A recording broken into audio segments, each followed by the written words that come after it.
Bienvenidos a este nuevo programa de las Águilas del Sur. Hoy vamos a tratar un tema que nos toca muy pero muy de cerca en Argentina en este momento. Hoy te vamos a hablar de la educación.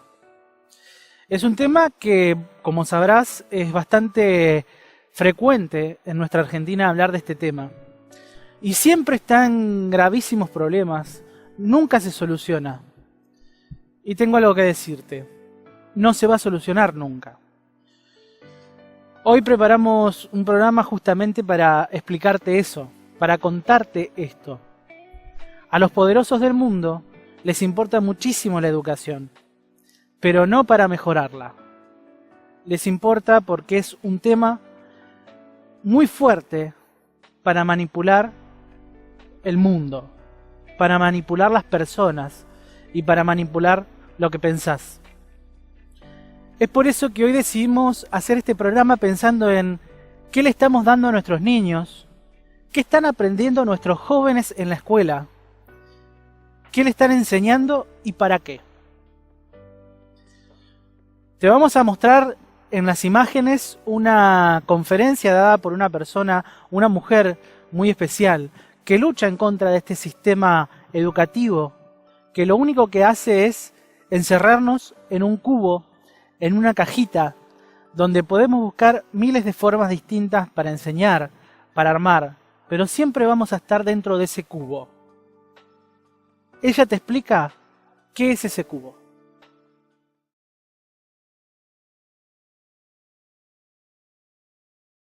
Entonces, desgraciadamente, a mí me gustaría hablar, como he oído a otros ponentes, de niños que hacen juegos y con balones y en el arenero y soñar y bailar, pero a mí me ha tocado hablar de algo que no es nada agradable contar.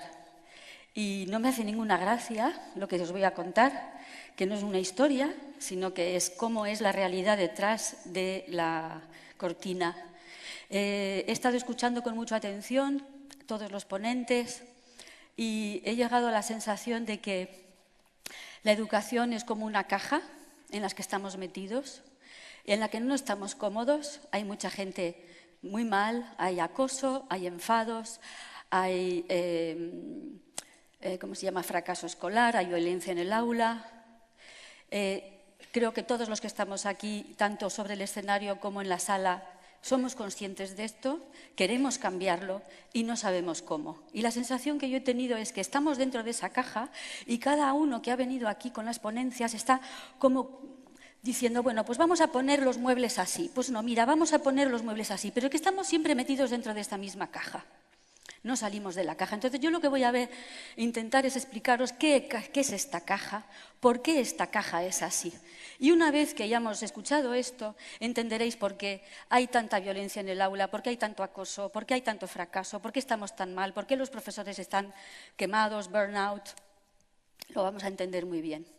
Y hay otra cosa, yo estoy investigando algo que no tiene directamente algo que ver con esto, pero finalmente ha llegado a esto, es decir, que vivimos, yo creo que ya todo el mundo se ha dado cuenta, en una falsa democracia, y vivimos en el mito de que la educación estatal, obligatoria, gratuita, como la querramos llamar, esa serie de cosas que tenemos que aprender que nos vienen dadas de arriba y no sabemos muy bien quién ha decidido las leyes de educación, quién ha escrito los currículums, quién ha redactado los libros de texto, y nos encontramos con unos libros que dicen unas cosas absurdas. Luego al final usamos fotocopias, yo supongo que aquí no os pasará, que los libros de texto al final no os son útiles porque no correspondan a lo que vosotros pensáis, a lo que vosotros sentís. Pues os voy a explicar cómo funciona todo esto. Entonces, la gran pregunta es, los niños, yo me pasé 15 años confinada en un espacio para aprender ¿qué? Pues salí sin saber cambiar una rueda, sin saber cocinar, sin saber usar un taladro, sin saber hacer mermeladas, sin saber cortar leña, sin saber coser un botón. Bueno, no miento, aprendí a coser porque mi madre cosía y yo tenía mucho interés, y luego las setas tampoco las sé recoger. Es decir, que nada de eso hemos aprendido. Decir, bueno, una cosa tan importante como los movimientos de la Luna. La astronomía forma parte de la educación, de la sabiduría del ser humano desde tiempos remotos. Porque estamos viviendo en un conjunto, en un cosmos, no está solamente la Tierra. Entonces, fíjense que la Luna cambia las mareas, será importante saber si estamos en cuarto creciente o en cuarto minguante. Pues tampoco se estudia esto. Y además se estudian cosas que luego no se comprueban. No sé si habéis observado que la Luna ha cambiado de posición. ¿Os habéis dado cuenta? Desde el 2011 la Luna se ha tumbado. Digo yo que será un tema para hablar en algún noticiero, en algún programa. Pues por lo visto esto no interesa. Llevamos toda la vida con la Luna en forma de D cuando es creciente, en forma de C cuando es decreciente. ¿Os acordáis de esto, no? Bueno, pues ahora está tumbada. La imagen que tenemos ahora de la Luna es la que tenemos aquí a la derecha. Y yo todavía no he escuchado a nadie que me explique esto ni he encontrado nada. Y entonces me vais a decir, no, pero es que hemos estudiado muchas cosas. Ah, sí, hemos estudiado muchas cosas. Por ejemplo, ¿aquí alguien se acuerda qué pasó después de la Revolución Francesa?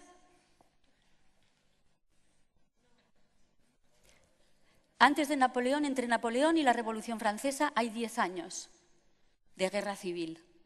Una guerra civil que sirvió para eliminar las cabezas pensantes, todos los Dantones, Robespierres y todos estos líderes populares fueron eliminados. ¿Y quién viene? Napoleón, porque tenemos un ciclo en la historia que tampoco nos han enseñado, que es revolución, guerra civil, dictadura, falsa democracia. Y luego empezamos otra vez. Revolución, guerra civil, dictadura, falsa democracia. Y así está estructurado.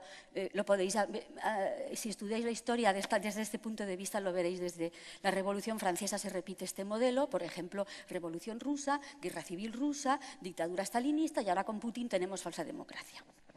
Bien. Bueno, ¿qué estamos estudiando en el colegio?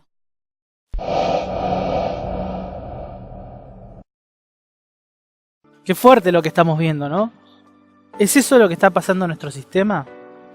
¿Te parece muy cercano a lo que estamos viviendo?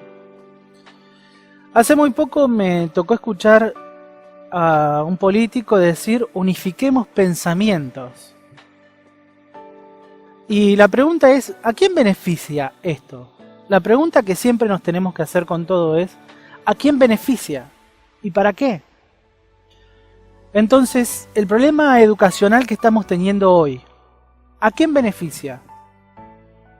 Cuando se va a paritarias para que los maestros cobren mejor, ¿a quién beneficia? Es importante entender estos conceptos y es importante saberlos, porque la educación es lo más importante que tenemos. Hace un tiempo existió un revolucionario muy importante, muy conocido, que luchaba justamente no solamente por liberar pueblos, sino también por la educación. Para él lo más importante de su ejército era la educación. ¿Y por qué hacía esto? ¿Porque se le ocurría?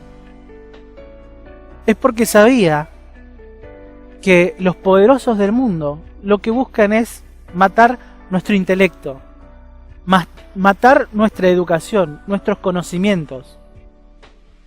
Porque hay algo que es importante que debes saber y todos deberíamos saber. El educarnos hace que busquemos la verdad. Y cuando buscamos la verdad es cuando estamos buscando la libertad. Porque es la verdad la que te hace libre. Entonces, qué importante es matar la educación, ¿no?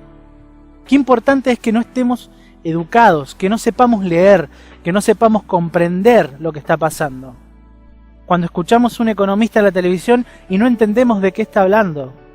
Cuando vemos un político que nos explica algo y no sabemos por qué nos está explicando eso. O simplemente cuando tenemos que luchar por lo nuestro, no sabemos cómo hacerlo.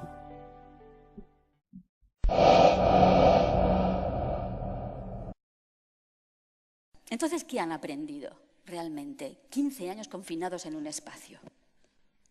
Han aprendido esto, es decir, a estar quietos durante 8 horas para después estar quietos en una fábrica. Los mejores van a las oficinas y los menos estudiosos van a las fábricas. Y esto es el propósito de la educación. Es un poco duro decirlo, ya lo sé, porque nos han contado otra película, pero la realidad es esta, que tenemos que socializarnos. Y socializarnos significa aguantar filas, aguantar atascos, comprar en supermercados comida basura. Eso es lo que aprendemos. Entonces, esto es lo que hemos aprendido, a estar 8 horas confinados, a obedecer horarios absurdos y normativas coercitivas, memorizar cosas que no entiendo ni comparto, buscar complacer al profesor para que me ponga buenas notas, aunque sea abandonando mis ideas propias, renunciar a mi unicidad, buscar parecerme al grupo. Ser raro en el colegio es lo peor que te puede pasar y empiezan a acosarte, ¿no? Entonces, a todas estas cosas de obediencia, sumisión, miedo al rechazo, dependencia, uniformización, todo esto se llama socialización, porque cuando nos metemos en la ingeniería social, porque la educación es ingeniería social, cuando nos metamos en la ingeniería social nos encontramos con los permanentes eufemismos, es decir, bonitas palabras para decir cosas terribles. Entonces, todo esto es destruir el libre albedrío, pero eso lo llaman socialización, no lo llaman destrucción del ser humano, que es lo que es.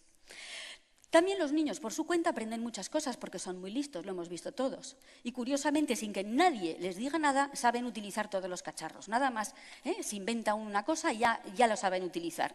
Y yo estoy ahí que no me entero y ellos ya han ido y vuelto y ya lo saben hacer. Entonces, tienen una gran... Entonces, cada vez que nosotros permitimos copy-paste en el cole para un trabajo, estamos apoyando el fraude, el robo, la corrupción. El copy-paste es corrupción en vena. Entregar juegos a los niños, dejarles ver la tele directamente es colaborar a su destrucción y jugar con la PlayStation. Sabéis que el Pokémon es un juego que ha sido diseñado por ingenieros de ingeniería social. Está muy estudiado. No es mi especialidad, pero se podría hacer un curso sobre el peligro del Pokémon. Y el consumismo también es una cosa que está muy favorecido por los medios, el cine y por las televisiones y demás. Y luego también los niños, sin que nadie les dé clases, saben piratear música, bajarse las cosas. Es decir que... Bien, entonces, el fracaso escolar, ¿es una mala suerte? Vamos a ver. Entonces...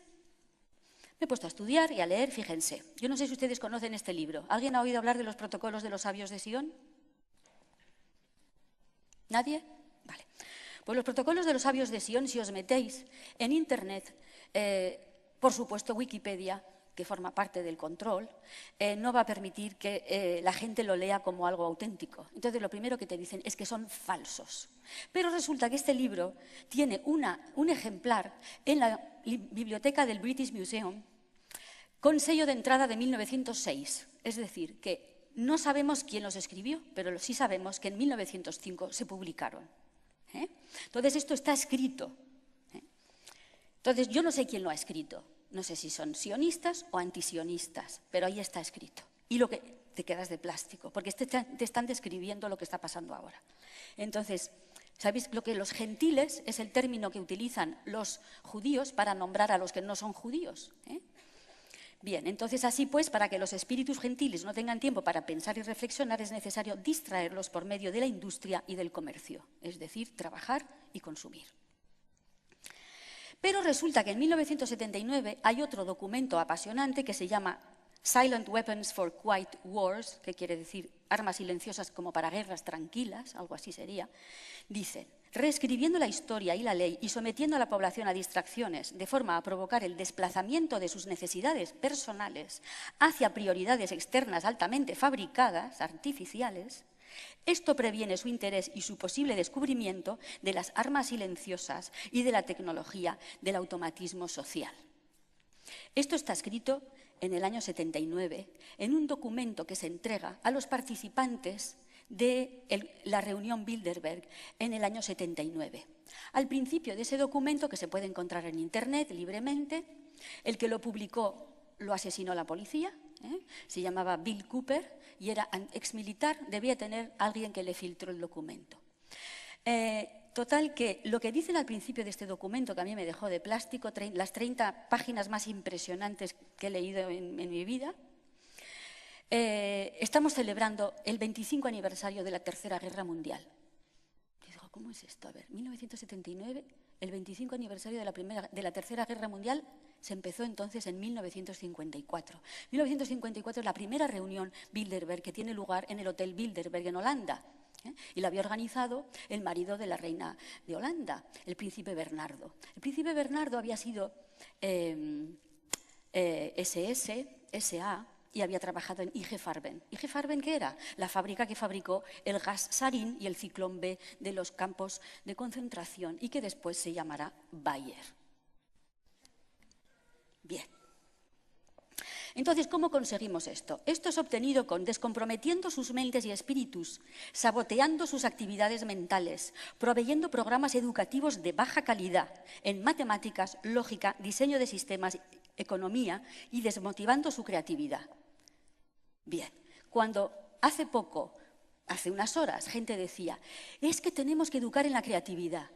Y claro, yo profesora digo, pero ¿cómo voy a educar en la creatividad si es que todo el sistema es anticreativo? Yo sola, profesora, no me puedo enfrentar a un sistema anticreativo. Pues aquí lo tenéis, está implementado, está diseñado, no es una fatalidad, no es que los profesores sean malos, no es que la educación española no tiene medios, es que está diseñado así. Otra cosa, comprometiendo sus emociones, aumentando su egocentrismo y su gusto por las actividades emocionales y físicas. Multiplicando sus confrontaciones y ataques emocionales. Leed esto es impresionante. Violación mental y emocional por medio de un estancamiento constante en la violencia, la guerra, el sexo, en los medios de comunicación social y en particular la televisión y los periódicos. Entonces, cuando lees esto, ya entiendes por qué hay tanta violencia en el cine, en los videojuegos, por qué hay tanta basura de sexo, porque el sexo puede ser maravilloso, pero ese sexo maravilloso nunca aparece en televisión ni siquiera en las películas, porque además el cine de Hollywood forma parte de todo esto. Dándoles en exceso lo que ellos desean, junk food para el espíritu y privándole de lo que realmente necesitan. Entonces, me vais a decir, eres paranoica, Pilar, esto no puede ser. Entonces vamos a seguir buscando textos. En 1901, un señor que se llama Edward Ross escribe un libro que se llama Social Control y dice, hay planes en marcha para reemplazar la comunidad, la familia y la iglesia con propaganda, educación y medios de comunicación de masas. Las personas son solo pequeños terrones maleables de pasta humana. Sigo. El objetivo principal de nuestro gobierno consiste en debilitar el espíritu crítico del pueblo, hacerle perder la costumbre de pensar, pues la reflexión da origen, muchas veces, a la resistencia. Entonces, si tenéis la sensación de que no podéis hacer pensar a vuestros alumnos, pues es normal, es que está diseñado así. Necesitamos dirigir la educación de las sociedades cristianas de tal forma que sus manos caigan abatidas en un gesto de desesperada impotencia ante cualquier negocio que exija iniciativa. Por eso, cuando nos bombardean con toda esta corrupción y todas estas cosas que pasan en España y tenemos todo esto y nos quedamos así, ¿y ahora qué hacemos? Pues está tan bien diseñado, ¿eh? No es ninguna casualidad. Estamos abatidos y no encontramos manera de encontrar iniciativa. En nuestros sueños la gente se rinde con perfecta docilidad a nuestras manos moldeadoras. Esta frase la dice en la primera Junta General de Educación de Rockefeller. Porque los Rockefeller, en cuanto hablamos de ingeniería social, control, aparecen enseguida. Son grandes, lo que ellos se llaman filántropos, ¿eh? De nuevo un eufemismo. Pondrán todos los medios para controlar la salud, la mente, en fin.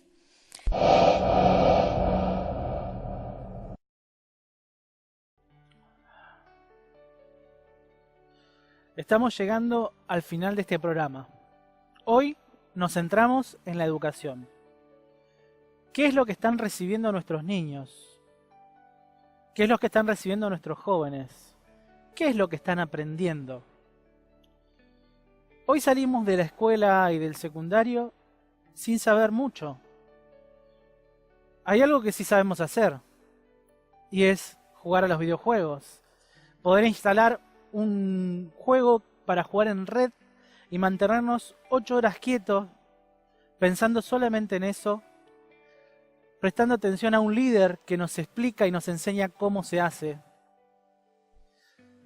ateniéndonos a las reglas y tratando de sacar buenos privilegios por jugar este juego. Qué similar a la escuela, ¿no? Qué similar a un lugar donde estamos sentados, nos explican cómo son las cosas sin que podamos preguntar o sin que podamos razonar. Nos obligan a entenderlas de esa manera. Y nos guían a base de propuestas obligatorias, de leyes obligatorias, a estudiar algo que quizás ni siquiera nos interesa. No estoy en contra de la educación, no estamos en contra de la educación. Lo que tenemos que comprender es que hay muchos científicos y gente muy importante en este mundo que te podría nombrar que no fueron a la escuela. Da Vinci, por ejemplo, no fue a la escuela. Cervantes no fue a la escuela. Y te podría nombrar muchos otros más. Thomas Edison no fue a la escuela. Y son inventores, son artistas, investigadores. Muchas de las cosas culturales que hoy tenemos son a través de ellos. Entonces, ¿qué es lo que estamos aprendiendo? ¿Qué es lo que nos están enseñando? Si salimos sin saber prácticamente nada. Buscan matar nuestro conocimiento y buscan que creamos que no existe nada más que lo material, que lo tecnológico, que esta ciencia que no es tan ciencia, que es la tecnología. Es importante saber todo. Y estos poderosos buscan matar nuestra creencia en que hay algo más. Buscan matar nuestra fe. Y volvemos a la pregunta de antes. ¿A quién beneficia que nuestra fe muera? En este programa siempre te hablamos de algo que es muy importante y que está pronto a ocurrir, y es la segunda venida de Cristo. Entonces, ¿a quién beneficia que nuestra fe muera? ¿Quién está detrás de los hilos que quieren lograr que nuestra fe muera? Te invitamos a que analices esto, que te fijes en tu alrededor y te vas a dar cuenta de que este sistema está matando nuestra fe. Te agradecemos por estar del otro lado, gracias por acompañarnos y te esperamos en nuestro próximo programa de las Águilas del Sur.